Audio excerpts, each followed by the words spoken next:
Good afternoon, everyone. Welcome to the 2023 Legends panel. My name is Michael Shelton. I'm the Vice President and Executive Director for IAAPA North America. And I'm here to introduce the original creator, curator, and moderator of the Legend panel, now in its 21st year, Bob Rogers. I'm going to go off script just a little bit, Bob, and I know you don't want me to, but I'm going to.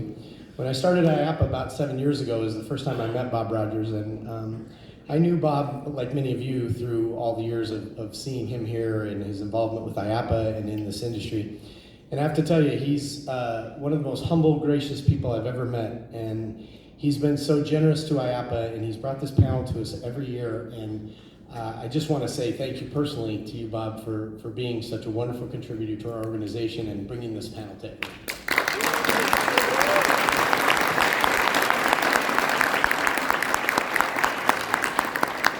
Now, for those of you who don't know Bob is the founder and CEO of BRC Imagination Arts, a design and production company that has created award-winning attractions for some of the world's greatest brands, sports franchises, and museums. BRC has received over 500 international awards for creative excellence. Personally, Bob has been inducted into the IAAPA Hall of Fame. He's a recipient of the Theo Award for Lifetime Achievement and a former member of the board of directors of both the Motion Picture Academy, the Oscars, and also the board of directors of IAAPA. He has personally been nominated for 2 Oscars and 1 Emmy. His first job in this industry was a magician in the magic shop in Disneyland, if you can believe that. Please welcome to the stage, Bob Rogers.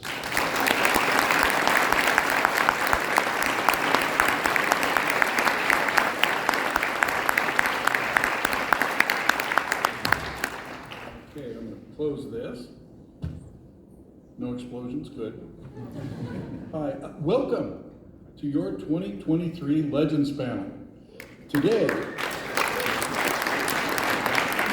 we are going to talk seriously about the art, craftsmanship, and creative leadership required to create and sustain great experiences. This year, like every year for the last 21 years, the objective of this Legends panel is to capture and share the hard-won creative leadership wisdom of our panelists in a way that helps all of you, the leaders of tomorrow, as you shape the future. From their experience, what can they share that will help all of you launch and lead your own revolutionary ideas of the future? Sitting beside me here are 3 people who may know a thing or two about the craftsmanship of creating, opening, and sustaining great experiences, and they have recently been through quite an experience. Today we will explore and celebrate the valuable lessons, tools, and strategy that enabled them and a team of others to open Universal Beijing Resort in spite of COVID quarantines, lockdowns, sudden disappearances of people who suddenly went into quarantines, and much, much more. From groundbreaking to ribbon cutting, the Universal Beijing Resort overcame one unusual, unexpected challenge after another with ingenuity, creative problem solving, leadership, and grit. Now, all that's interesting. But what's really important to you and to the future is that in facing all these unfamiliar, trying challenges, they were often forced to come up with new ways, new creative ways of doing things. Some of those ways may be better than what all of us are doing currently. Your 2023 Legends panel includes Tom Merman. Tom started at Knott's Berry Farm as a street sweeper and worked his way up to Vice President of Operations. From there, he went to Spain and helped Warner Brothers open a park. He then went from there to become CEO of Ocean Park in Hong Kong, which everyone expected would be crushed when Hong Kong Disneyland opened up a little bit later. Instead, under Tom's inspired leadership, Ocean Park's attendance consistently grew, staying ahead of Hong Kong Disneyland for 13 astonishing years. It would be great to know how he did that, wouldn't it? Guess what? He wrote it all down, and it's to be shared with you. I'm off script now. Joe Rohde once said, "Your opinion does not make you an expert. What makes you an expert is your library." Every single one of you needs this in your library or you are not an expert. So write that down. And we have a card up here. If you forget the title, we've got a card here. In any case, just Google Tom Merman, you'll come up with it. Anyway, he revealed how in that book, and after finishing at Ocean Park, Tom was an obvious choice to help Universal Creative and the Chinese government and the Chinese partners develop strategies and teams that would open and operate Universal Beijing Resort. He did that, and today Tom is President and Chief Operating Officer of Universal Destinations and Experiences Pacific Rim.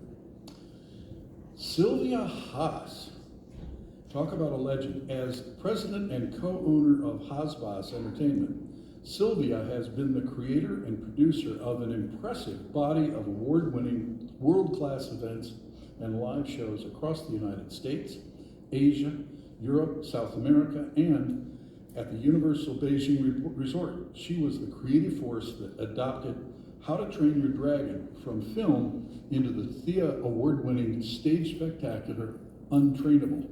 She was responsible for the script, the music, the choreography, the special effects. She also led the creative development and production of the park's daily Universal On Parade, featuring themed floats, characters, and performers based on Universal IPs such as Despicable Me, Minions, Shrek, Madagascar, and Kung Fu Panda. Mike Hightower's career took a dark turn. He began as a respectable engineering project manager in the aerospace and defense contracting industry, but then, as the result of an encounter with a shark, he made a switch to show business. Mike joined Universal Parks and Resorts, eventually rising to become president of Universal Creative.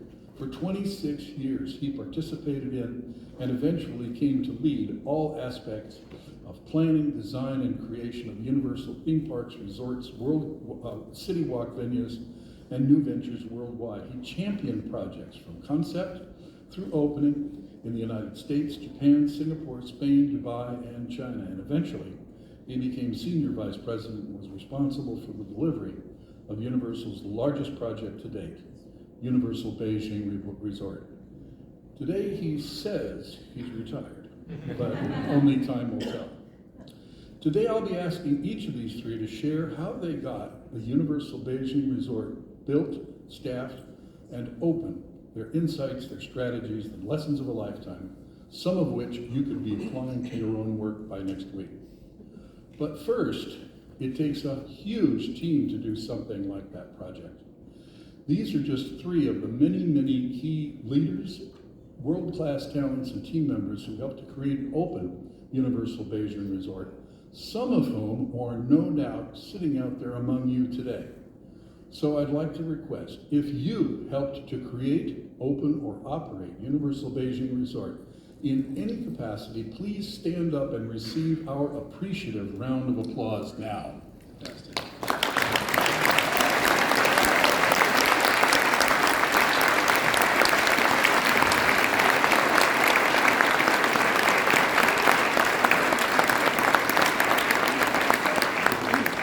So now I hope you all noticed who stood up, because those people have got stories to tell, and right after this, go ask them a question. They know things worth knowing.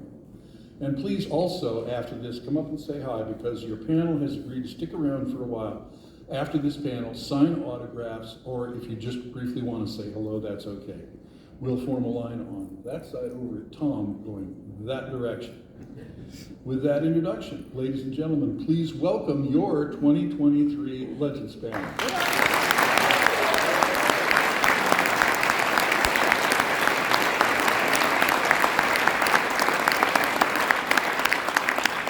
So, let's begin. It was already a hell of a dare. The single biggest, most expensive, most ambitious resort in park development in Universal's history.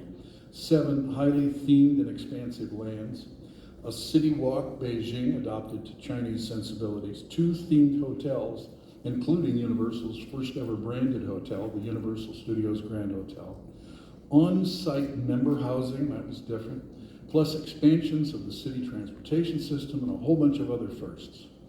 And it was going to be in China, 12 time zones out of sync from Florida. Noon there is midnight here. With a requirement to use local suppliers, many of which have never done this before, and a staff for operation with local employees, some of which have never seen a world-class theme park before, while meeting new rigorous engineering standards worlds beyond anything your or my organization has ever experienced. And then COVID hit. Today we have forgotten, mercifully forgotten how scary that was at first. At first nobody knew how bad this thing was going to get, or what percentage of the world's population might get taken out by it, or how governments might react or overreact. And there were no COVID tests, no vaccine, no known treatment, no cure. And then came the quarantines, the lockdowns, the tracing, the constant testing.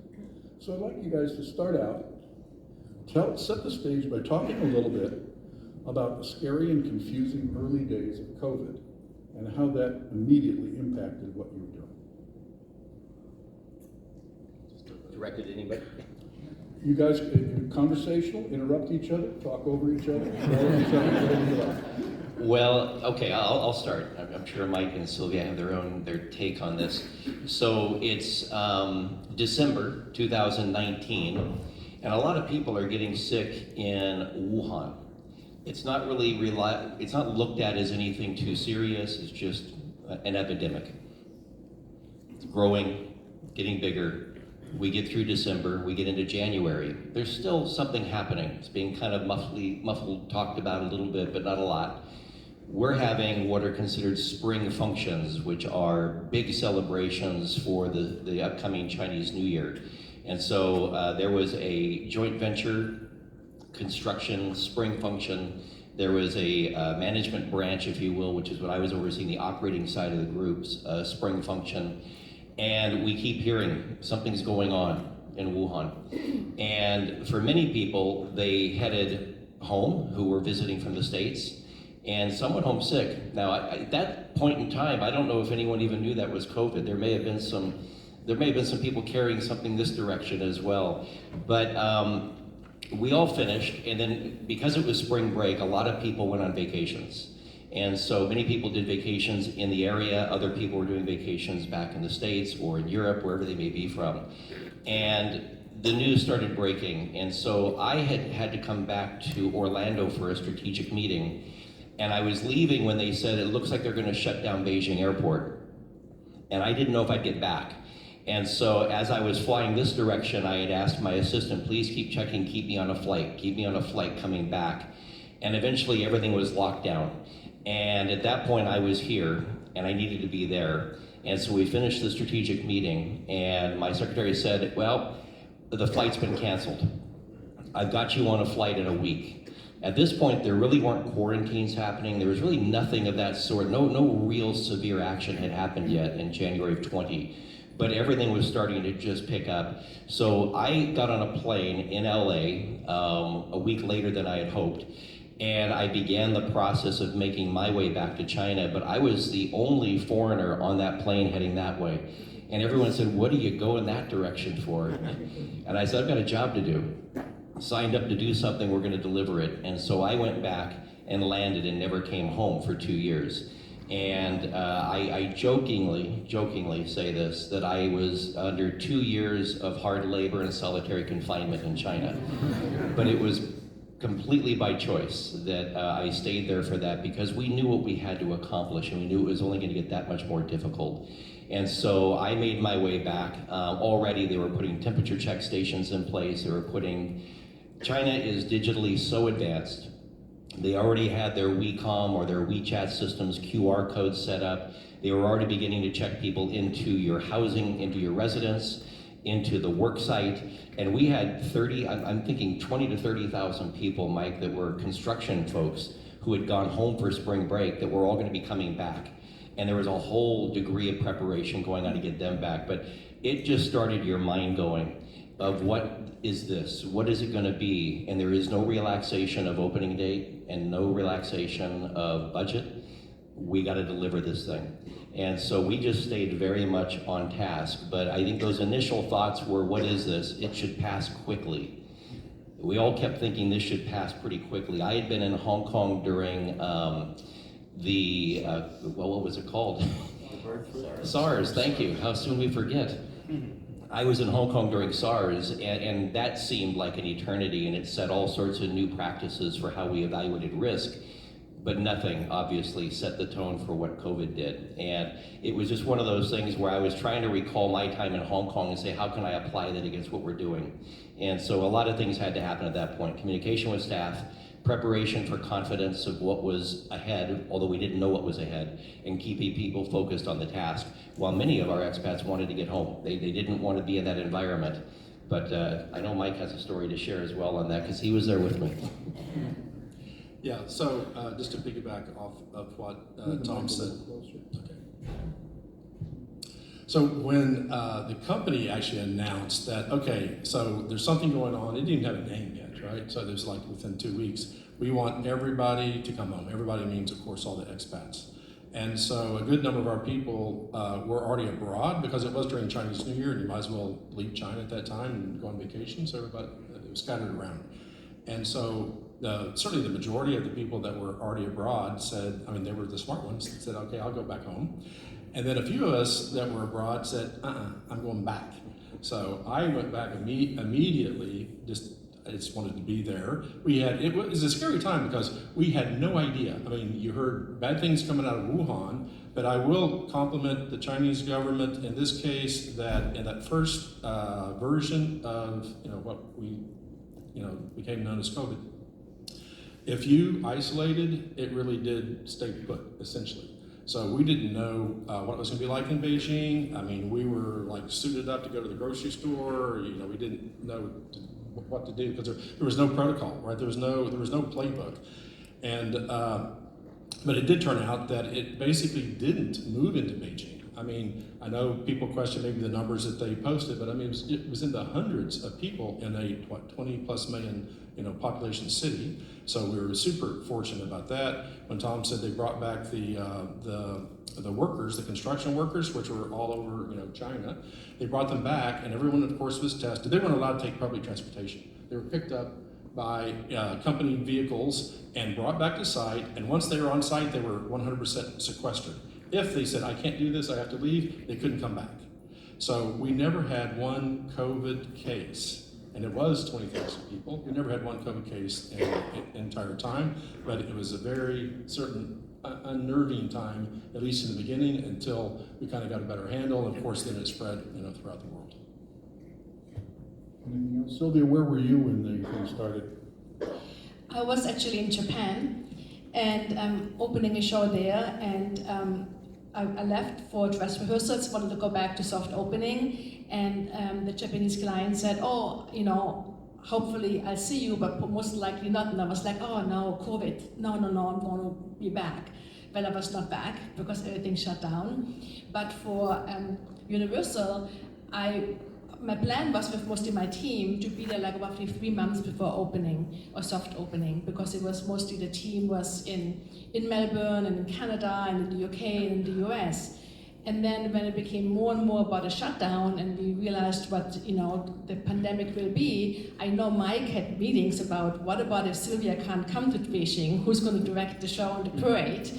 And so what became really hard, actually, I was home, but the communication was really hard. Some of the shops would close down and suddenly we couldn't talk to vendors. I didn't really realize how hard it was to be in Beijing, to start mounting the show, doing things like that, because I was gone. So the toughest thing for me was really getting there. Once I was there, at least I was there and I was able to kind of do something. And to get there, I left on January 16th in 2021, and it was a month before actually I was there for my first day of work because of 2 weeks of quarantine, and then 1 week self-quarantine in a hotel in Shanghai, and then one more in Beijing, and constantly having COVID tests and having that worry that you're going to get COVID. And once I got that green light and I was in the theater, then other things happened, but at least I was there with everybody and got going. You said, once I got that green light.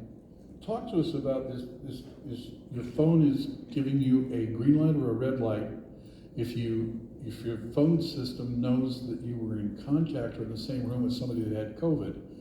You didn't know where or when, but suddenly, no explanation, no red, your phone turns red, and then what happens? Yeah, I mean, this whole thing was nerve-breaking. Even just getting from San Francisco's airport, there were only 2 laboratories in the US who China allowed for those tests. They were in Dallas and in San Francisco. And even before then, when Mike said, Sylvia, come on over, because a lot of people didn't get visas anymore. I had a choreographer for the parade who did not get a visa anymore. So it was like the door closed. So it was first of all the anxiety of waiting to get a visa. And then I remember there was no shutdown yet in LA, and my son had a soccer tournament, and I was like, I can't go to a soccer tournament because if I get COVID, I can't go to China. So I was staying at home to like have that nervousness of you can't get sick. And then there's, was I think twice a month was a flight to Korea first and then to Beijing. So once you get this green light, you're fine. But if it turns red, I think first of all you can't go to any restaurants or shops or work. And I think you might know more what happens when the red light happens. Yeah, the contact tracing in China was phenomenal because everybody carries a phone. And you're scanning wherever you go, the QR codes at the entry to every retail, food, theater, whatever establishment you were going to, you're scanning, so they get a record of you being there. It was one of those things where they knew exactly where you were all the time. It was just a little bit, the latency was a little bit troubling though. And I think Andrew Bolstein's somewhere in the audience here today. He could probably tell you stories about Shanghai Disney. The challenge was that they weren't giving you immediate results of if there was a contact trace of somebody who was there right now. And you might get a result that was a week old, but then they would shut the facility down and say everybody in now has to be tested before they can leave.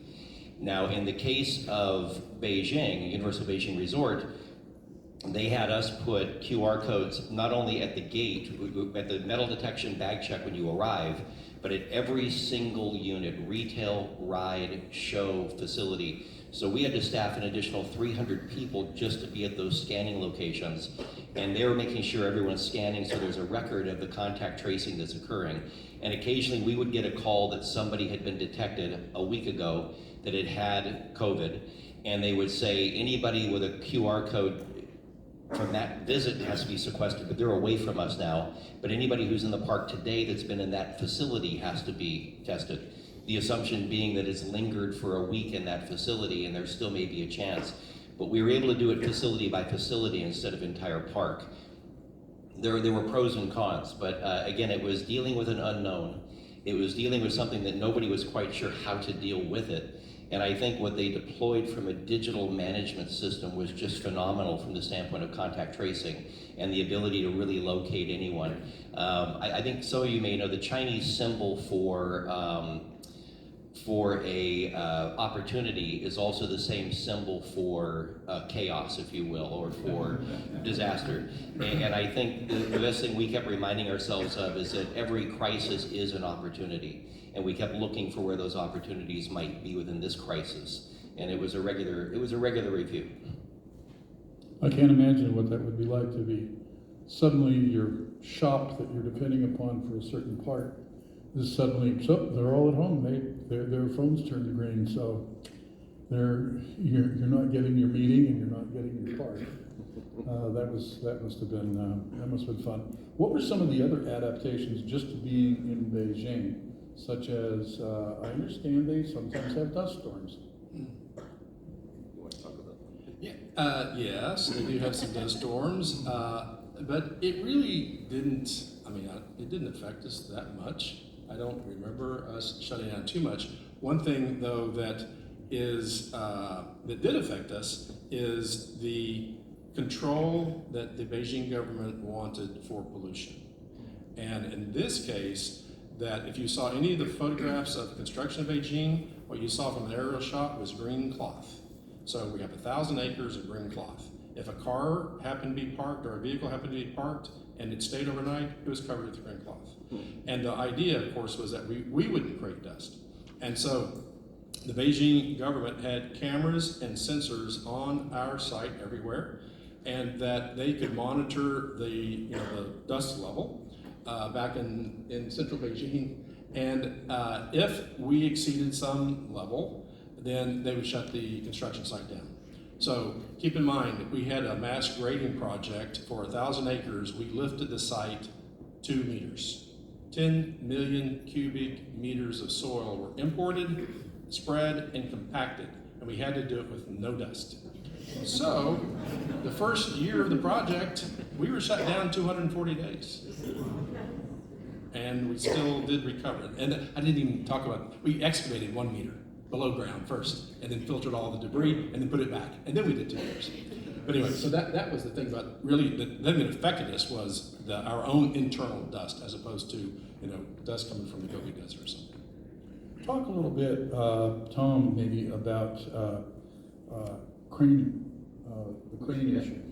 Well, this is really a Mike story. He'll probably want to elaborate, but Mike had gone to great efforts, and his team did, to get special allowances to be able to operate the tower cranes when the wind warnings were issued. Because we are in a plain, we are in a desert plain, and the wind warnings would be issued for Beijing. But if anyone's ever been to Beijing, it's like LA. It's just this massive, sprawling metropolis with mountains on one side. And so when a wind warning was issued, it might be windy in the north, it might be windy in the south, but it might not be windy in Tongzhou, where we're building.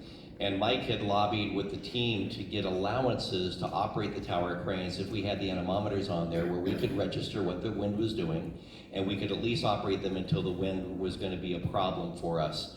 And so it was a big relief, because all these sort of shutdowns were happening. You couldn't have big trucks on the road, you couldn't create dust, you couldn't operate the tower cranes in wind. And so I went out one day to the team member housing area. As Bob mentioned, we were building 8,000 individual rooms for the team members that we were going to house. We had tower cranes out there, and I went out one day, we were looking at the construction progress, and I said to the individual who was overseeing the development, "Hey, it's not windy here today." He says, "Oh, but we have a wind warning." And I said, "But we got relief from the wind warning." He says, "You did get relief to operate the crane, but you can't put the operator in there. You don't have a permit for that." And I just thought, okay, we just didn't ask the follow-up question that I guess. Well, that was an interesting one. Laws are written for interpretation, so that they're written gently. That must have been interesting, adapting to that, trying to get straight answers. It's straight answers. There's nothing wrong with that. It's just a different way of doing it. It's their country. And there certainly was concerns at various times in the project about, just to make sure nothing bad happened. They would have several government meetings in Beijing a year, and essentially they didn't want anyone coming into Beijing, period. So the 6-ring road. At the same time, we're importing 10 million cubic meters of soil on these special trucks, which we ran out of the green trucks. So we were trying to find the green trucks, etc. But we had to take all of those situations, and they came up, honestly, with no warning, almost daily, that we didn't know the full rules. And then we had to adapt. So, I mean, maybe I'm jumping that question ahead, but the mantra for us, and I'm sure it was, I say us, the construction project, right? And Tom, I'm sure it was you too. I mean, really the overall mantra was never give up, right? I mean, that was the key to our success. No matter what was thrown at us, right? We said, okay, let's find a way around it. One of my professional, if not life mottos, is don't accept bad news at face value. Right. So use the example that Tom said about the operating the cranes. Maybe it didn't turn out exactly like I wanted, but they said that we couldn't operate a crane. If in Beijing it was such and such, and it just bothered me. It's like, but there is no wind here today. So I wouldn't accept that personally, that was okay. So we pushed and we pushed and we pushed. This is just one example, right? We went to various parts of the government, and eventually we got an approval. Like Tom said, maybe we did get the complete approval. But it applied across the board, whether it was getting our trucks into the site. So we had to have a special route that the trucks could take that was pre-approved by the police, right? That these trucks would come in and only one route out. They couldn't venture out.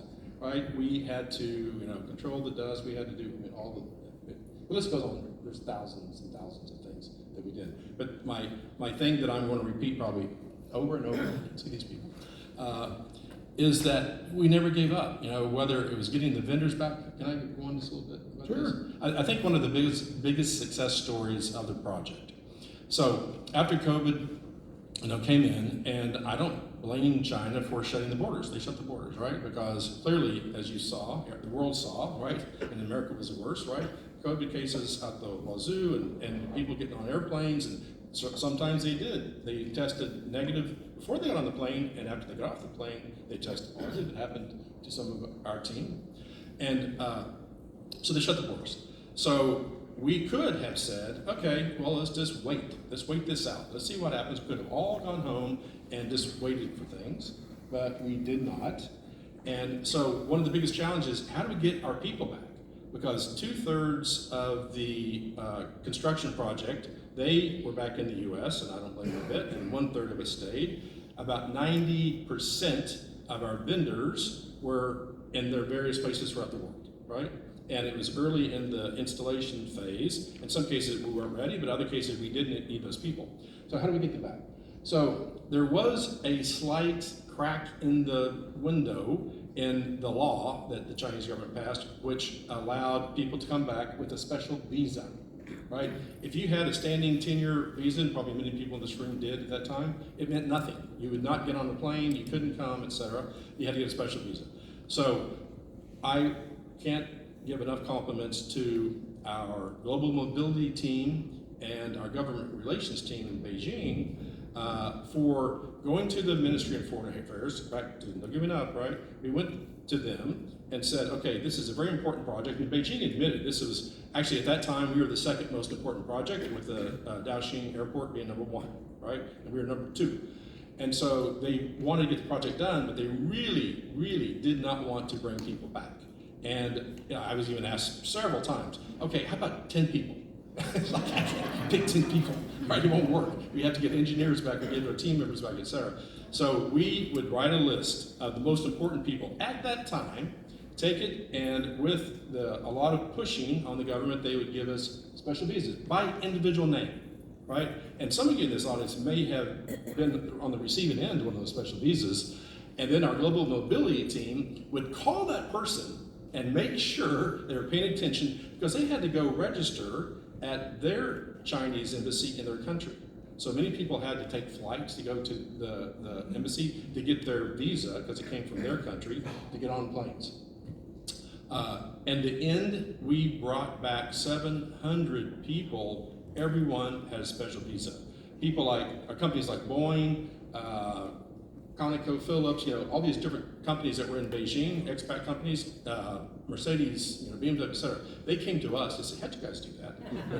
And it was just, we didn't give up. We pushed hard, and it paid off. So that's one of many examples. Even to add to that, the American Chamber in Beijing came to us and said, how did you do it? Because we were the first ones to get 2 private charters into the country filled with our team. And again, as Mike said, great credit to our government relations teams, because it was 24-hour work trying to just get something approved. And then again, everyone knew they were coming for quarantine, so there was a whole set of preparations done on what their quarantine would be like, although many of us didn't know what kind of food they should bring, what kind of downloading they should do of Netflix, whatever, internet may be sketchy, whatever, do whatever you can to entertain yourself in solitude for 2 weeks in a room in some quarantine hotel, because that's where you're going to be, and then you'll be a 3rd week in a regular hotel, then a 4th week on your own in Beijing. But there was a lot of work that went into that. But to Mike's point, to never give up, I've always used the mantra, and you'll see it in the book as well, is that I always said control the controllable, keep things in perspective, because we could have gotten, thank you, Bob. We could have gotten incredibly overwhelmed by the things we just couldn't control, but we also knew the things we had to at least attempt to move. And I think the team did an incredible job doing that. So what happened was the result of tremendous efforts on every continent, pushing in one direction, because we were bringing people from all over the world who needed to be in Beijing to help us get this park open. And it was a huge effort. It was a fraction of what we needed, I think, in the end. but we found creative ways to get it done, whether it was someone taking a camera out to show exactly what they're working on to get the manufacturer to look at it and give an agreement, or whether it was some other means of creative problem solving that was done on site. But it forced you to be creative, so I kept coming back to that term that, you know, a crisis is also an opportunity, and we kept looking for where those opportunities were. Did you have to do, what did you learn about, sorry, what did you learn about dealing with scared people? And the flip side of that, what did you as leaders and what did Universal do as employers to take care of their employees? Well, I guess I'll start on the project side. The company was very sensitive to people's concerns about COVID, and especially going back to China. And we were trying to get people back before basically the U.S. kind of exploded, right, in terms of cases. And I wasn't so happy, but it was the right thing to do to let people feel comfortable that it was a safe environment over there. And then we set the protocols, and with Tom's team, our JV partner did a great job of really setting up all the protocols of getting on property, all the testing. I had my temperature taken probably no less than 6 to 8 times per day for 2 years, right, with the on-contact, because they want to know instantly if somebody was getting sick. So I think we all collectively, certainly did a good thing, and we just didn't put the pressure on the people to come back. Some people didn't come back because they never really felt comfortable, or it was a situation where already in the U.S. it's getting very scary. In fact, as we all know, it was much safer in Beijing about 6 months into it than it was in the U.S. I mean, you really weren't at much risk in Beijing at that time, or literally that slice of time, and it was pretty scary here. You brought families, you put their kids in private schools. Yeah, we did. Yeah, Good stuff there. I think some of the things that kept people there through the tough times, this is like after we got people back, is Universal did, I think, a really good job giving a good expat package, right? Because they had very nice housing. The kids got great schools, options to go to. Our JV partner did a great job providing transportation to and from the site to central Beijing, and all in all, right, I mean, it was a good environment. I think one of the main things that kept people there, even though as hard as it got, was, and I'm going to give all the team members and the vendors' team members 100% credit for this, is that they were so engaged in the project.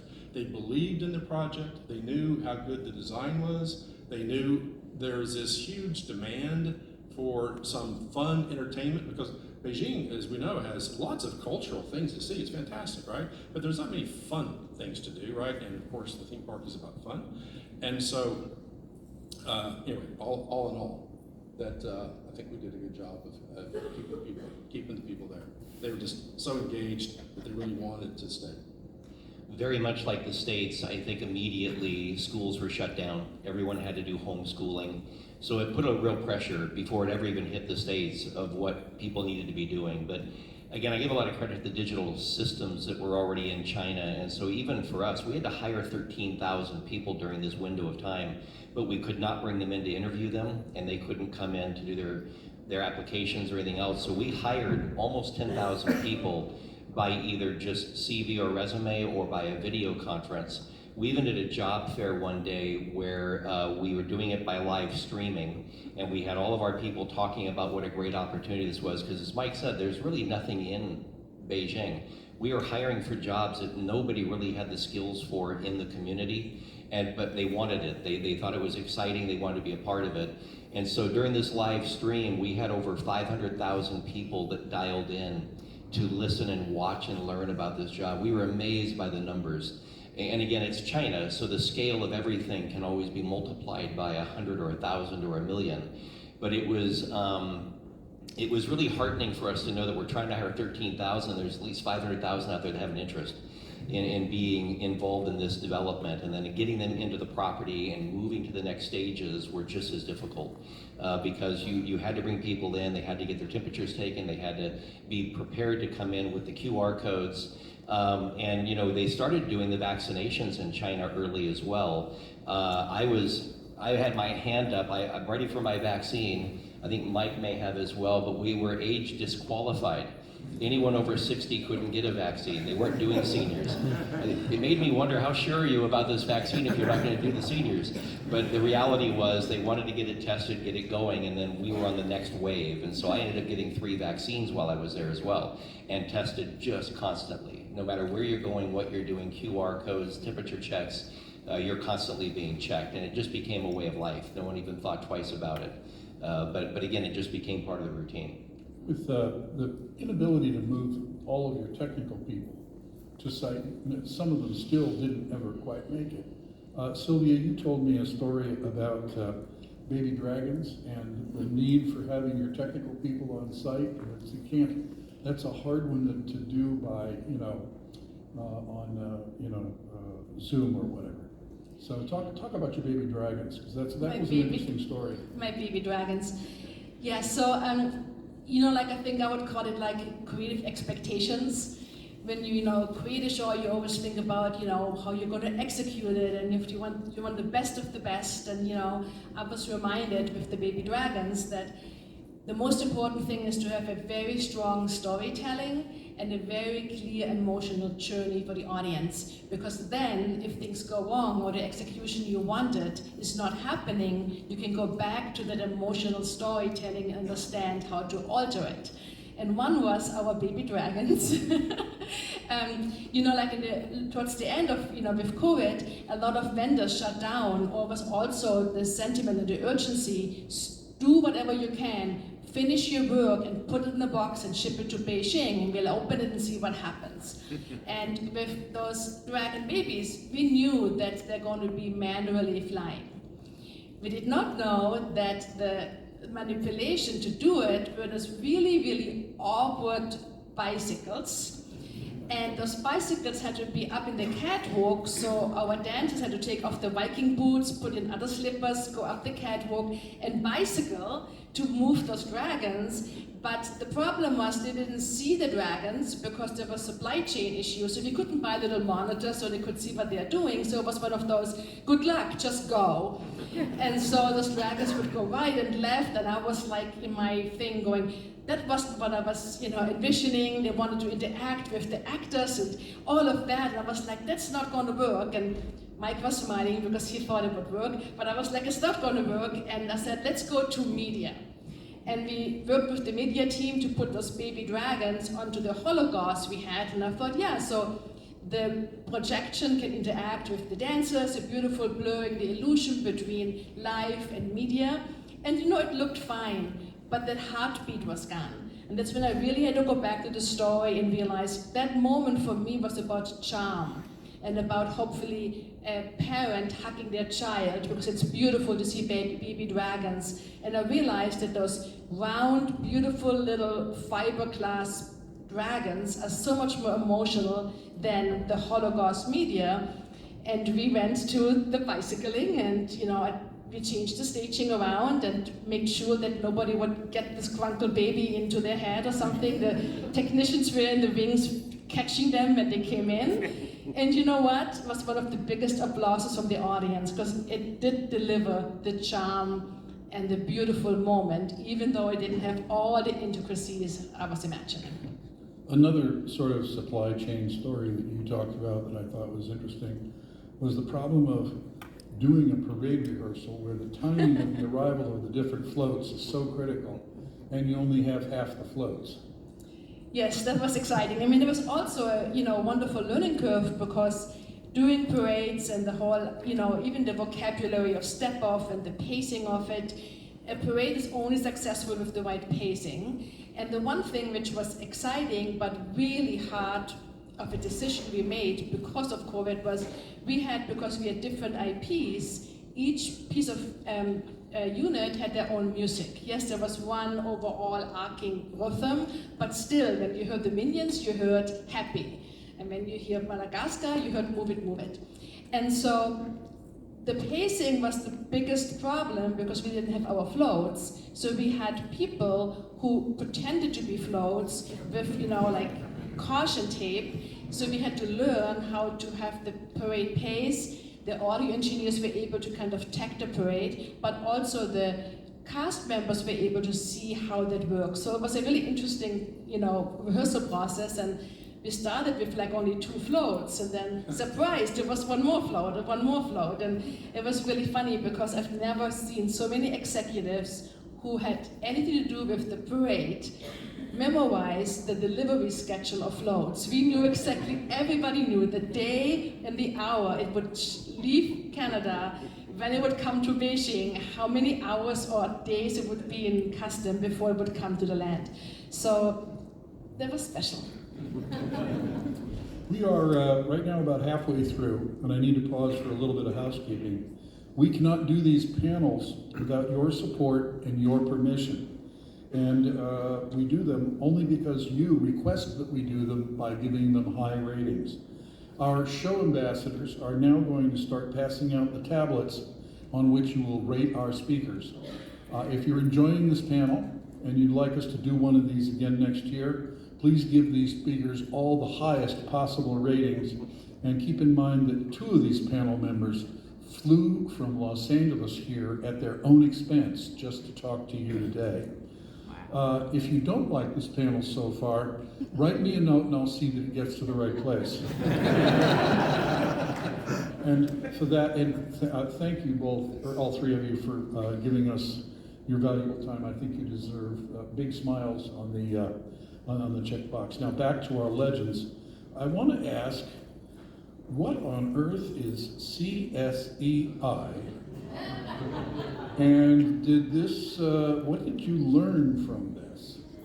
Okay, so let me start. How much time do we have?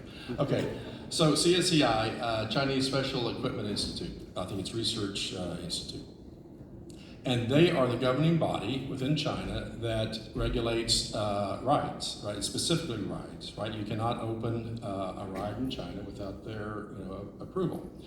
And the most interesting thing, of course, this is our first go around in China. So we knew about CSEI, we knew about different things, but we hadn't lived it. And so one of the most interesting rules is the 80-hour test. And how many people have heard of the 80-hour test? A few? Oh, yeah, a few. So the 80-hour test says you shall run a ride for 80 hours in a minimum of 8-hour increments per day without any faults. Well, that seems reasonable if it's a pretty simple ride, right?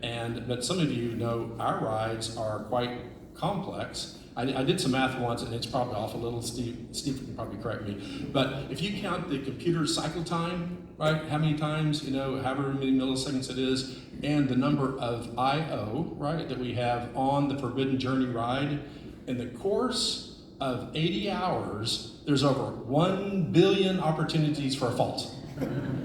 And we had some. And so we told them that we won't pass this 80-hour test on some of these complicated rides. But I don't blame them. They said, well, you haven't even tried yet, right? We're not going to give you a pass without trying, right? And so we did try, and we would have meetings every week with the head of the CSEI and their people. And it was interesting because we talked about every fault. We talked about the root cause of the fault. We talked about whether we, fix the fault or not. But we had some faults, and they said, okay, try harder. Do it again next week. But now I'll kind of fast forward that the benefit of this, though, is, first of all, we took it very seriously because we couldn't open. And that we dealt with the root cause, and maybe better than we have on other attractions. So, because we knew we had no choice. I mean, in our normal parks, we open when we think it's ready enough. It was always safe. Safety was never an issue, right? And so we kept going, we kept knocking off these faults, and the reliability kept going higher and higher and higher because they wanted 100%, right? We didn't quite get to 100%, we got over 99%, and when we opened, it was the highest reliability park operationally of any of our attractions than any existing park in the world. So it did pay off. Would you recommend that we adopt the 80-hour rule for our other projects? Oh yes. Oh yes. That was a perfect time. No, actually we did. So we worked with the engineering team. We modified some of the rules that we thought made sense for us. And now I'll have to have other people. You guys go talk to Steve and see how it's working out, because I did have to leave before I think we got to actually experience it. But I was impressed with more than one of you said that you came to deeply respect the rigor that the Chinese required of themselves and you, and that you learned quite a bit from it. I do say I think that they raised the bar maybe a little bit in terms of oversight on our project than maybe some of the others. And this is just by me speaking to our team, speaking to the vendors that had worked there before and that had gone through the 80-hour test. But it was strict, and they wanted it done right, and in the long run it paid off. We were talking earlier about sudden changes in creative concept and how you did it, and the problem of you just didn't have the immediate access to costume shops and things like that. Would you tell Sylvia, would you tell the flags and parasols story? We've got a short version of that. Yeah, okay, that was the parade, and the parade was of course celebrating American IPs, but our opening was more of a overture, which was really a fusion between America or West, but also China. And we had, leading up, like some fantastic specialty male flag performers, and then some beautiful female parasol dancers, and it was choreographed by someone from Shanghai, so really beautiful. The fusion was really stunning. And then at that point, the president of Universal Creative, Mark Woodbury, saw it and gave me a fantastic note. He said, why do we have the, like the butch guy, male, strong warriors, and then the beautiful, charming female? Why don't we have a combination of that? And of course, normally you go, great, casting director, let's get more people. But we did not have, and we also had only that many flags. So, but the note was perfect, especially for an American company in China. It's a beautiful message to say there can be strong female and strong male performers. So we did, of course, with choreography, make something more different choices. The costumes were the costumes. We couldn't adjust the costumes and do a new costume, so we kind of chopped things off and made things happen with the local team there, with Tom's team there. And then also, we did not have actually cast members of female dancers with that specialty of the flags. But so we did do choreography, the cast members taught each other, and ultimately at the very end, we did make it happen, but definitely not by going the comfortable route by doing new costumes and, new cast. What was good about working under COVID? What went better because you were working under Lots COVID? of things. Hmm? Okay, so, but lots of things went in my mind, and I go really quick. But one was, and I can say this because I'm not full-time, but there were many less layers. It wasn't like the corporate layering of so many cooks in so many ways. I mean, I had direct access to Mike, and there was just less, cooks, which was, of course, less resources, but also more intense getting right away to what we needed to do. I mean, we had meetings where Mike, as the director of this whole project, would look at engineer drawings and brainstorm how to fix our flying LED screen or our stunt bridge. So the executives didn't come just in and out, they were actually there. So there was more of a collaboration and actually a partnership creatively versus just more left, more up and down, and leave again. So that was for me, very fulfilling, because it was also better for the project and the show and the parade. But also what was really incredible, America was shut down, which wasn't incredible, but a lot of amazing people were out of work. And our technical director, Lily, she was able to get 10, what we're calling the hit squad, 10 incredible stagehands, like the personal rigor of Pink, or the rigger who flew Katy Perry at the Super Bowl, some major Broadway, carpenters and automation programmers to go through the quarantine, and they would work for almost 3 to 4 months in Beijing and working versus not working in the States. So that was absolutely incredible. That's. I would only add to what Sylvia said. It was interesting because we had a plan to bring hundreds of people in to help get open. Hundreds became dozens, and dozens became, I don't know, a handful. We got really critical people who needed to be there, but it wasn't the big numbers we had expected. And I think it forced us to be a little bit more inventive, creative, a little bit more focused on making sure the teams we had were going to be ready and available. And I was actually very, very proud of the team. So I jokingly had told the IT team, because we had launched more IT platforms and programs and processes. This is the most technologically advanced park, I think, to this day in the world. We have facial recognition at the front gate. We have so much digitally activated processes. Your stroller is activated with a QR code. Lockers are facial recognition. It goes on, and the processing time at the gate is it's quicker than paper media. It's quicker than phone media. It sees you, immediately the gate opens, you're in, and we can process more people. But all these systems had to be done, but we were forced to do it locally when we had big teams that were going to come do it. And so again, it was one of those cases where without the help, we probably did better because we didn't have as many people. We were having to wrangle and support and get opinions and what have you. We had to be more self-sufficient, and so it actually forced us to be better, and I thought it was really a great outcome.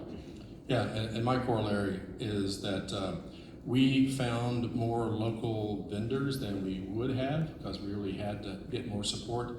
And the other thing that maybe is maybe the best benefit from our team member side is that before we got a lot of these special visas approved, right? And so we definitely were short-handed for months, right, in Beijing.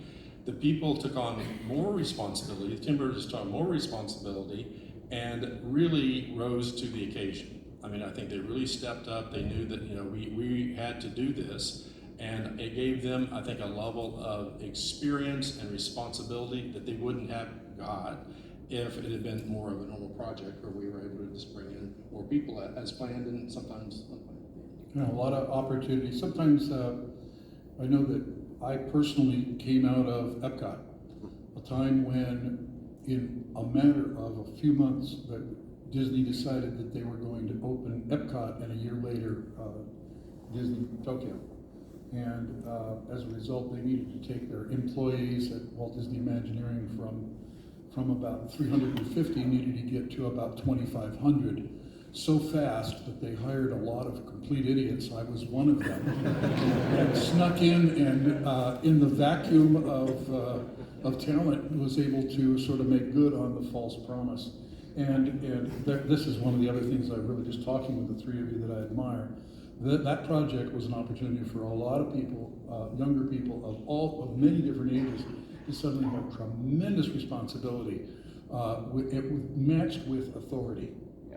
And that's going to be a generation of leaders coming out of that we'll all be working for 10 and 15 years from now. Let me talk about adapting material to a Chinese audience. In addition to it, adapting all of your systems and everything else and your whole way of managing things to a set of realities, some of which are Chinese and some of which are COVID. There's also the thing about adapting your material so that it'll appeal to a Chinese taste. Sylvia, you've done a lot of things for international audiences. You've worked all over the world. How do you change the pacing and the sense of timing and the material for different cultures? You might give us for example, talk about the differences between doing a show for a Japanese audience versus an American audience versus a Chinese audience. Yeah, I think that it obviously changed a lot during the last, 10, 15, 20 years. And I also learned that it's very, very important to always know your audience, obviously. And sometimes it's even as simple as in the shows I do, it's normally all time coded, right? So you pretty much say the show goes and you go through.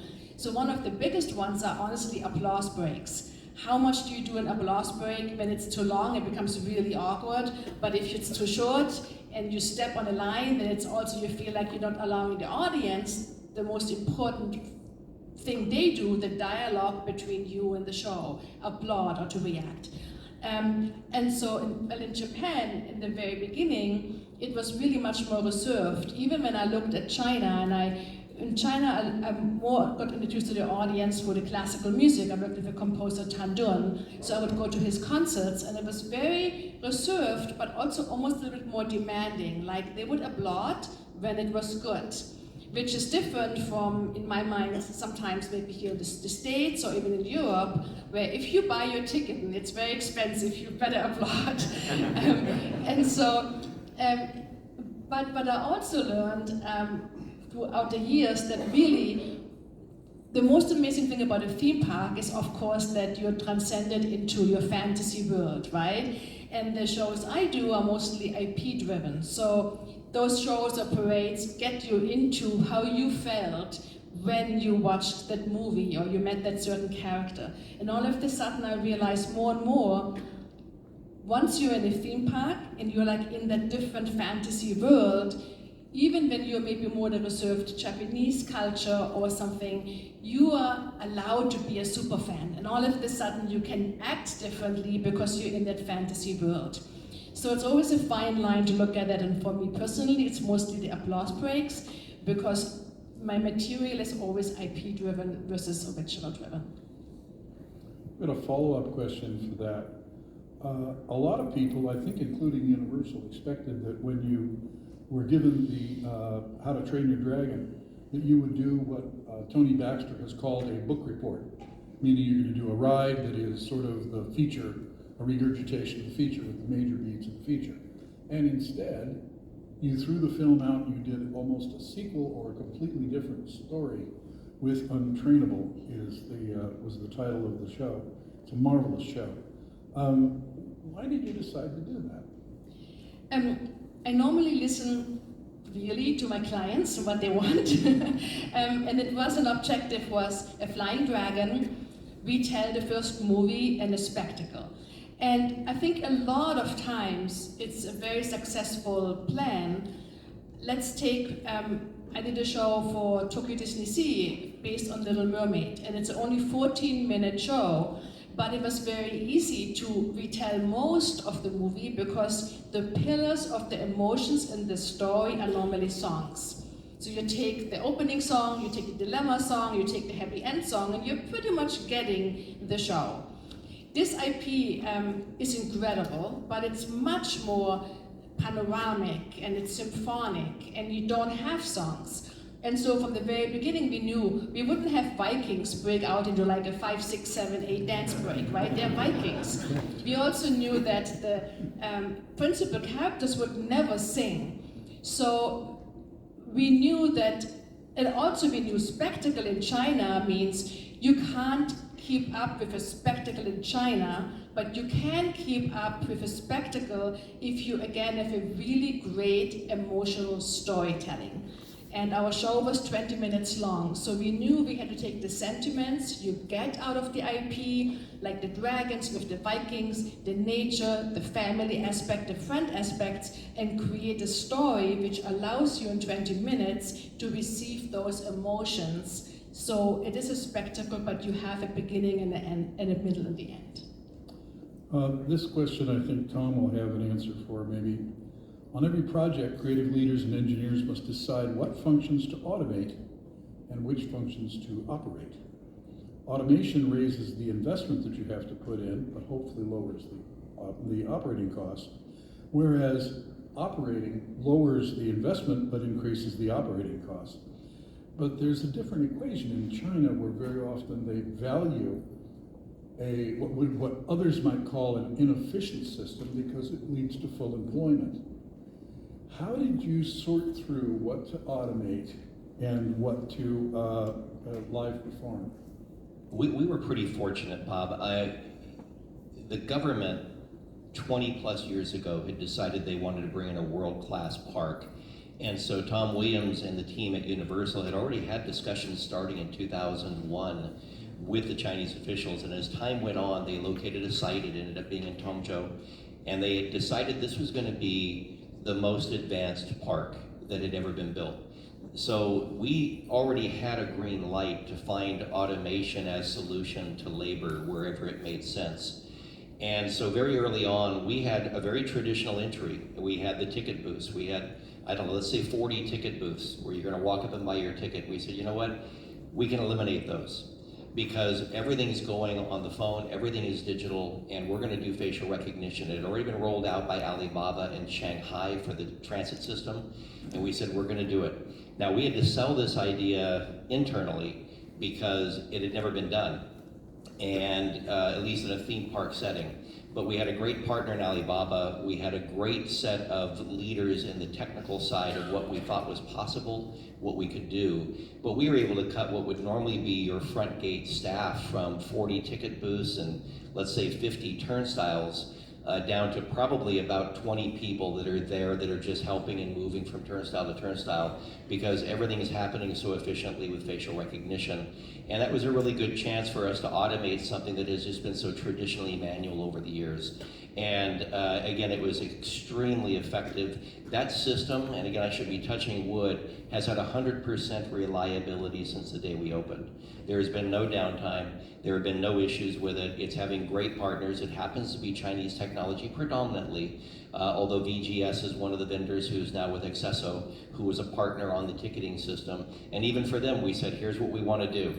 And again, it took partners that were willing to accept the unknown and willing to attack what the opportunity was in a new way. And so we were presenting that. But I think that's probably the best example I can give you, Bob, of something we automated that traditionally is done with paper media and done with people.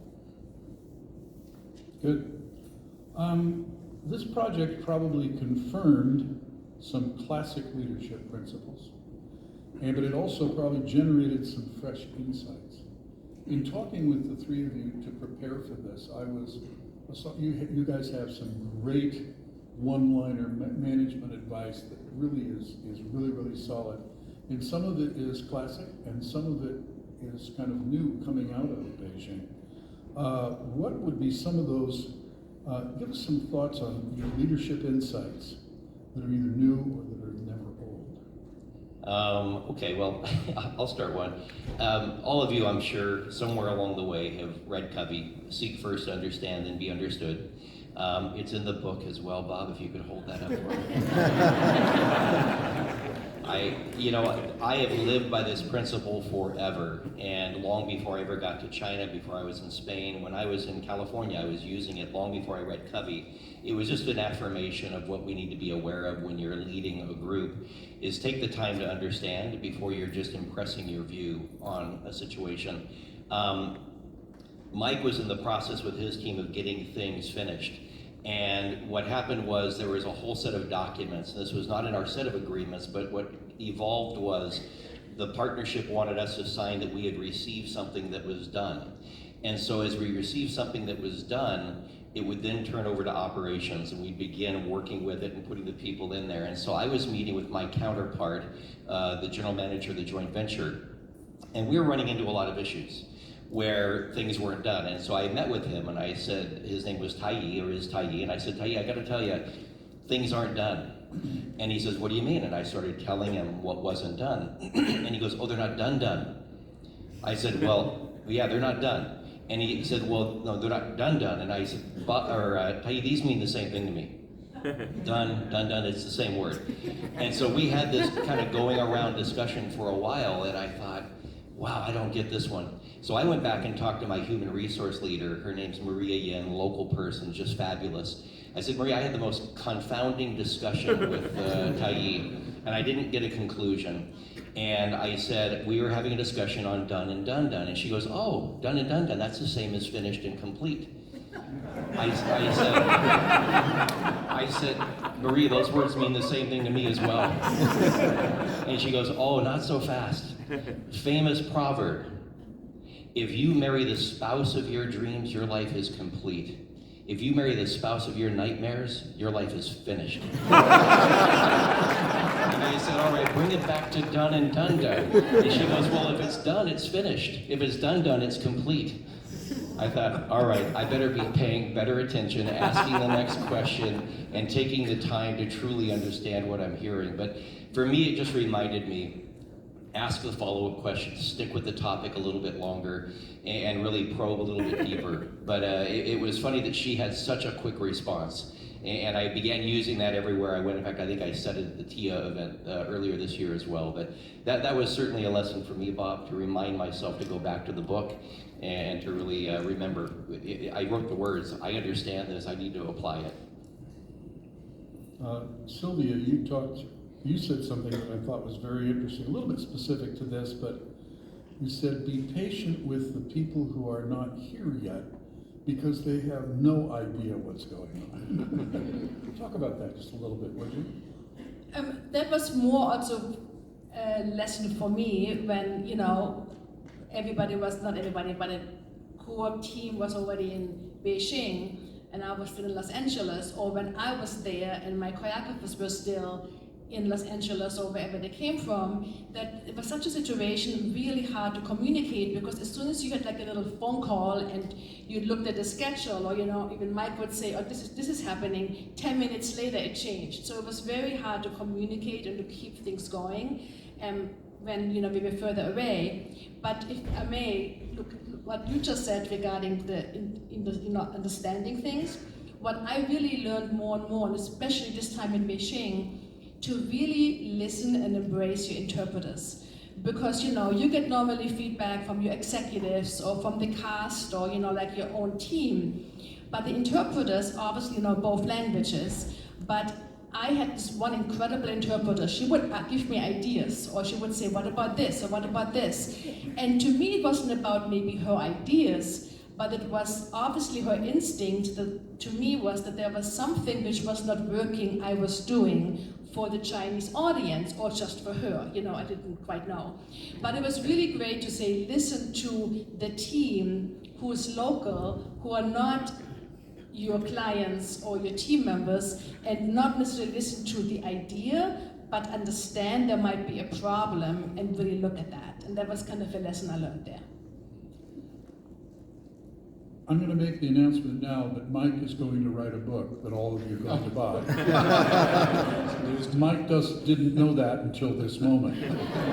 But in talking with him before this, he just rattled off one thing after another that was just so great. I'm going to challenge you, Mike. I've got 5 of your chapter titles.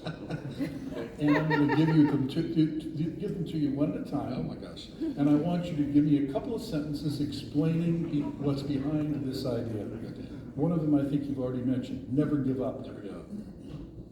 What does that mean? So, never give up is just keep going. Find solutions, right? Find solutions. We were presented with problem after problem after problem, and just keep going, find ways to go around it. I'll use one quick example, right? So in addition to China being shut down for travel, Australia shut down not only incoming, they shut down outgoing. They would not allow their citizens to leave Australia. And so that's a problem for us, because we had the dinosaur animatronic vendor, creature technology company there, and so they just kind of said, well, it's like the law that we can't come. And I said, no, I don't accept that. And so and I kind of went off the premise that we found ways to get these special visas to people into China, so it wasn't an issue of that, but they had to get a special visa for them to leave the country. So I said, we did it, and I want you guys to do it too. So I said, once you hire a lawyer, and there was a little tiny crack in their window too that said under certain circumstances you could leave the country, and with a little bit of twisting and stretching you could kind of fit us in there. And so with a lot of pushing and encouragement, they did, and they got the government to agree, and they were able to send people. Chapter 2. Never accept bad news at face value. Yeah, that Maybe is lights, camera, action. Lights, camera, action is a good one too. So my premise really is this, is that I want people to always bring all the news, right? And I mean, seldom, I think as leaders, you seldom get good news, you get a lot of bad news, but I don't want to push back, right, on getting the bad news, but I don't accept somebody just to say, okay, this is not going to happen, or this road, whatever. I pushed, and people that know me, I asked so many questions, because in the course of asking the questions, you're going to find out, and I'll just use the word like a boundary condition, you're going to find out a boundary condition isn't what it could be, right, if you change some situations, right? And you could almost inevitably find a way to mitigate some, if not all, the problem. If it take the lights, camera, action, we, if you know, we have the show in Singapore, and it includes an open flame in the building. Every time we go to a new country, right, we put it in Singapore, we put a fire in Japan, and the fire marshals say, no, you're not. You're not putting an open flame inside a building. That's what catches buildings on fire. We're not doing that. And so China was certainly no different, and maybe China was even more adamant. And they said, you're not having open flame in this building. And we went on for a while, and even started getting pressure from all kinds of people, including, honestly, some of my management, saying, just redesign the show. It's like, I'm not doing that. I'm not redesigning the show. We have a great show. We're going to keep going forward. And it took us almost 3 years, right, to get the government on board through so many expert panels, demonstrations, everything, right, that we got the show open. So we did not accept the bad news of, oh, it's not going to get approved. Chapter 3, be predictable. Okay, so, You liking this book? I'm this team. So I tell my people, or I used to tell my people, so that I want to be predictable as a leader, because I want to be consistent. I want to be known as being consistent. You know, the thought process, you know, good or bad, right, is, you know, predictable. And that they can be in a meeting without me, because I certainly can't be everywhere at once. They can be in a meeting without me, and they would know what I would say, right, or what decision I would make. So I pushed that, and I had worked with another person, of course I won't name names, earlier in my career. It was so unpredictable, it drove me crazy, because I didn't know which way to go, because the next time I had another meeting, it's like, no, we're going this way, we're going this way. So that's been a career objective, be predictable. Chapter 4, direct, frank, and fair. Okay, so that's kind of me, that I found that people benefit far more if you are direct with them. And if you use the example of, you know, you give performance reviews, nobody wants to give bad news. Nobody wants to say, hey, you know, it's your performance, not you, of course, but no, your performance needs to improve. And I've had people tell me, it's like, no one has ever said this to me before, like I wasn't cutting the grade, that I think if you tell people that, you tell them as much as you possibly can, so take away confidentiality a bit, right, but whatever you can tell them, you know, be direct, because people want clear direction. They want to follow the leaders, right? Give them the clear direction, always tell the honest situation, right? And they will follow you. They will do it. Everyone wants to perform. I don't care which country, which nationality, whichever. Everyone wants to perform well. Give them the tools to be successful. Chapter 5, your objective as a manager is to make your people successful. Oh, how about that, Bob? So, I've heard this before. I'm very pro on not throwing somebody just into the deep end of the pool, but really try to think about their assignment, just use that example, their assignment of how do you set them up for success, and it includes also the vendor base. And make sure that in that case you pick vendors, I think, that have the right background. I mean, you know, not just accept, you know, a low bid, but make sure that they have the right resources, they have the right tools, and work with them in the areas that you know are problematic. And maybe it's, you know, mechanical engineering for some stress analysis or something. Help them, encourage them, you know, maybe point them towards some consultants, but don't just expect people to perform when, especially, it's a stretch, because it's really difficult. So help them, set them up with the right tools, the right resources, and the right mentoring to make them successful. How many of you would like to buy Mike's book? Okay. I expect a first draft within 6 months. Sylvia, you said one that I wondered if you would mention it. You said, don't let them put you in a box. Can you complete that thought? Do you remember that one? Yes, I think, you know, I learned this when I first moved to the US, that I was fortunate to do a lot of work. My first one was actually the Lion King parade for Disneyland.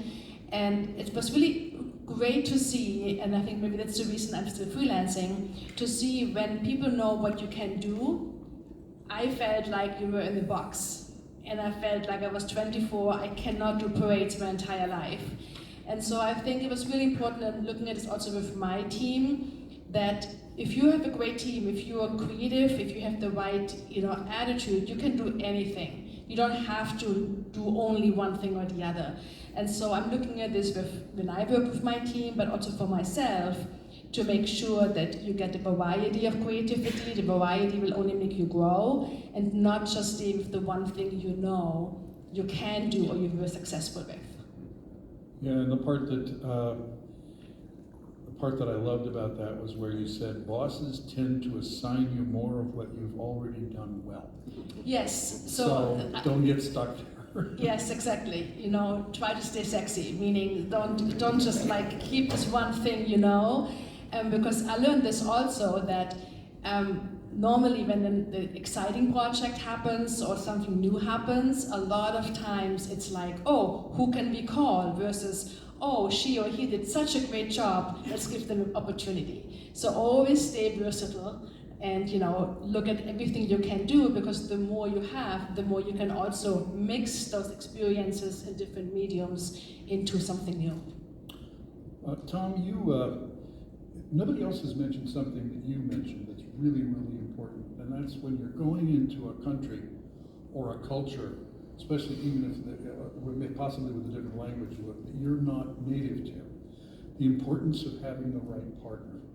Talk a little bit about that, if you would. Yeah, I spoke of this a little bit. I think this partnership that we had started some 20 years ago with the Beijing Tourism Group, and I think it was a cultivated partnership over time. And what you find very quickly if you're working in China is you do need a partner who is going to be able to help you in the government arena, a partner who can possibly open opportunities for you, or a partner who is really looking out for the best interest of the project at hand. And the government had made a commitment that this was going to be the entertainment capital of Beijing. It was going to be the subcenter of Beijing where the community government would move so that the national government would stay in Beijing. We were about 25 kilometers to the east of Beijing. And I think having those early messages and foundational kind of sets done by the government, it set the tone for what was expected and what was wanted. And again, I think if you went in and tried to do it independently, it probably wouldn't happen. And you need to have those partners wherever you're working. I mean, we're hearing so much about Saudi Arabia right now, and I gotta believe it wouldn't happen if you didn't have the right partner, even in Saudi Arabia or wherever it may be. I think even in the US, you gotta have the right partner. And it played through very clearly when we were in China. You have to have the right partner to be able to overcome the obstacles, to be able to overcome the things that you'll encounter. And I think for me, one of the key phrases I ended up using, it became a tagline with everything, is I always said ibu ibu lai, which means step by step. Everything we did was a step-by-step process. And I needed to remind everybody this is going to be step by step. We can't leapfrog, we can't jump to the next thing. We've got to take this in a very slow, methodical way. And you know, even the 80-hour test and the CSEI initiatives, it was step by step, and maybe even a step backwards and a restart. But it really was this ibu ibu lai principle that you've just got to take step after step and continue to push forward. And so again, having a good partner helps you on that road. Okay, we're finally open. You dropped the rope for the very first time and you let in the guests. I'm reminded of the great quote by the politician who just lost an election. He said, the people have spoken, damn them. So, what reactions surprised you? I would say the adaptability to what we had put in place for them. You know, I think the acceptance of the technology, the facial recognition, because it meant no ticket was sold at the front door. every guest had to buy their ticket in advance. Now COVID helped because everybody had to buy their tickets in advance. Everybody had to get their QR codes and their entry points. So really COVID helped us initiate something we always wanted to do. But I think it was really from the very beginning, it was the adaptation of technology that impressed me. That we didn't have to do a lot of teaching, a lot of coaching, a lot of tutorial. The guests all carry national IDs. When they're making their order, they just basically upload their ID. It becomes their photo recognition. The photo validation happens at the front gate they're in. And they just took to it so well that it surprised us. We thought we were gonna have to do a little bit more tutorials, a little more coaching. But that was a big surprise for me in a very good way. I think the other thing too was we studied a lot, and we really wanted to take a look at how guests would manage their own behavior in the park. And what we learned was, I was in Hong Kong for years, and the Hong Kong people were one particular audience, but the mainland guests who would come to Hong Kong were a very different audience. And the mainland guests who came to Hong Kong were pretty aggressive in terms of they're gonna get to the front of the line unless you show them that the line is 30 inches wide and it's right here and it's single file. And so we realized going into Beijing as well, we had to really help our guests understand this is a line system. You are gonna need to stand in line. But I think what we found was the further north you go, the more aggressive the guests will get in China. And I had some employees working for me who were from Harbin and from other parts of northern China. And I'd say to them, boy, our guests will go from 0 to 100 instantaneously. I mean, literally into a fist fight. And I just thought, how did this happen? And the people who were working for us from the north said, oh, that's just the way things are settled. That's just what you do. And so we quickly had to deploy security in a different manner to be able to address the guests who were deciding they weren't going to wait in line, or they had a different way in which they wanted to use the park, or if somebody just happened to brush up against them. That was grounds for a fist fight. And so, we had to kind of create opportunities to keep guests separated where we didn't think we'd have to. And I think it was really just understanding we had a broad section of China coming to the park, predominantly northern Chinese, but we were starting to get more and more southern Chinese. But it was really just understanding behavior does vary by region and by area, and we have to be able to design and to operate for those behaviors as well. Anyone else have a good answer for that? No? Okay. Our time here is not quite up. I have one final killer surprise question for our panelists. It's something I probably should not ask them, but I'm going to. This could be their golden opportunity to publicly make a career-terminating remark. So for 30 seconds, we're going to let them worry about that. Yeah, Mike doesn't give a damn. He's self-employed writing a book, right? So first of all, was this any good? Did you like this? Was this helpful?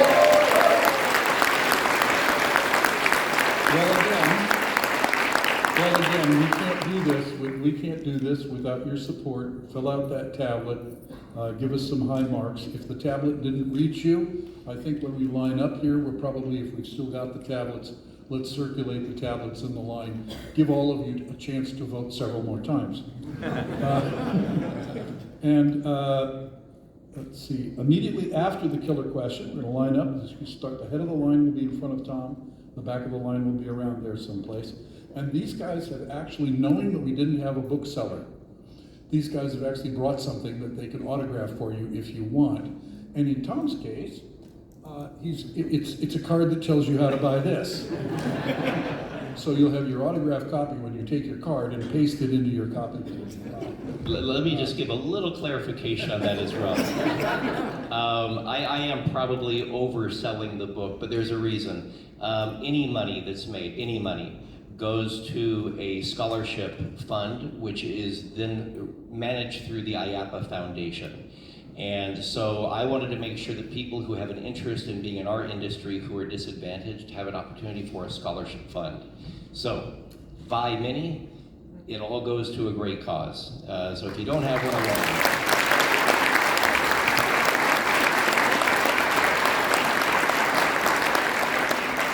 One more piece of business before we finish.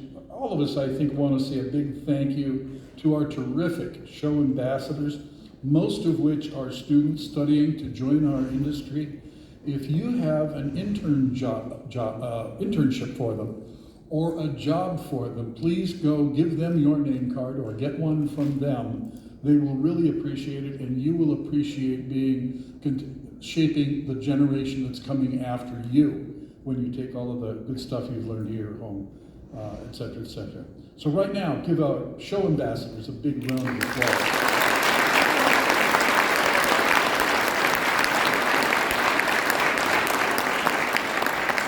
Okay, so the last question. How does a creative leader want to be led? It's been said this would be a great business if it just weren't for the customers, the employees, and upper management. So far today we've been talking mostly about our impact on our guests and on the employees who report to us and the vendors. But we all report to somebody. What were those bosses' best practices? As a leader of creative teams, how did you want to be led? What aspects of their leadership inspired you? And if you dare, what aspects did not? Silence. You go first. Okay. So I am very fortunate because I had one of the best bosses in the world for 20 years, right? 20 plus years, Mark Woodbury. And Mark's philosophy, really, at least working with me, was that, look, here's the direction. I have clear direction. I know where the target is. And he gave me so much freedom to do what I needed to do, to lead as I saw fit, very little course correction, right? So I think,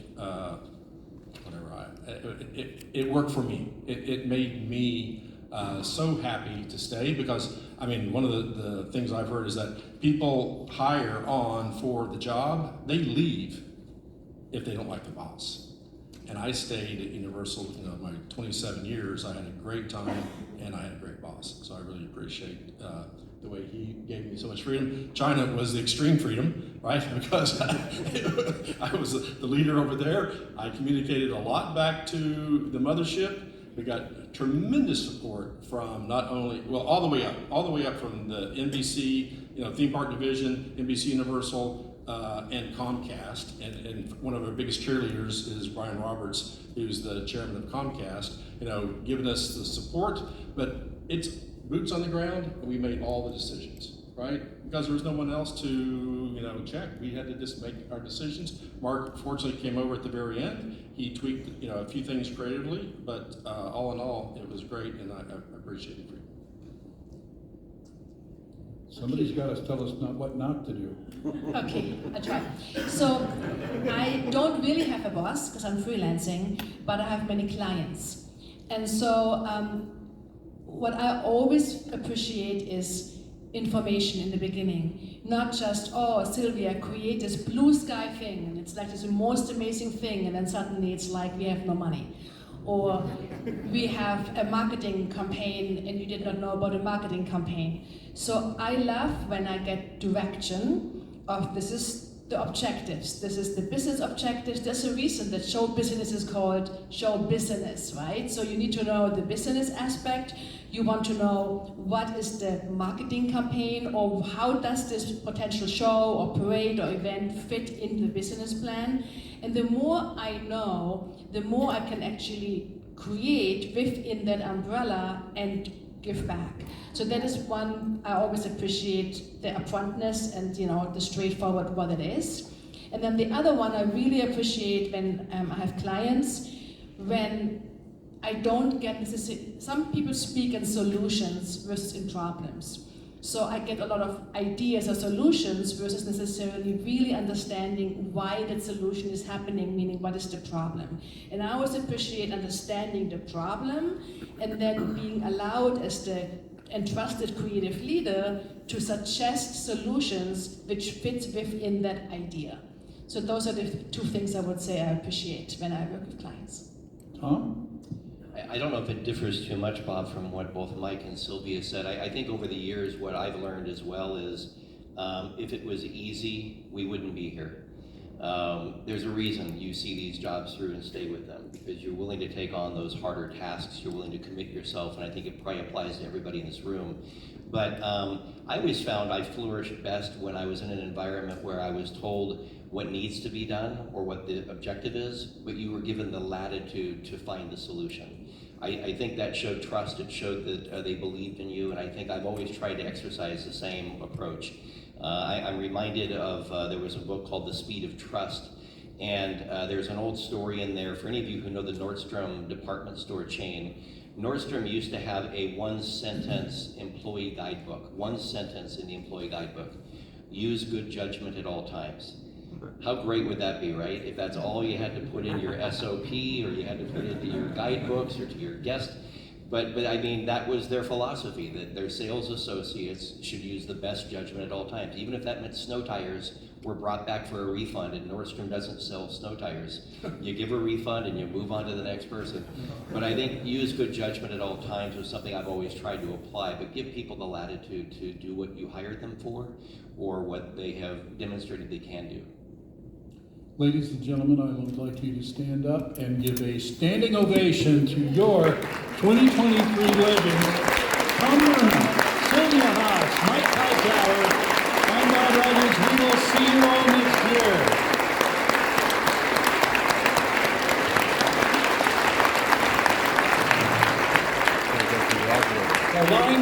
The line starts in front of Tom. Excellent.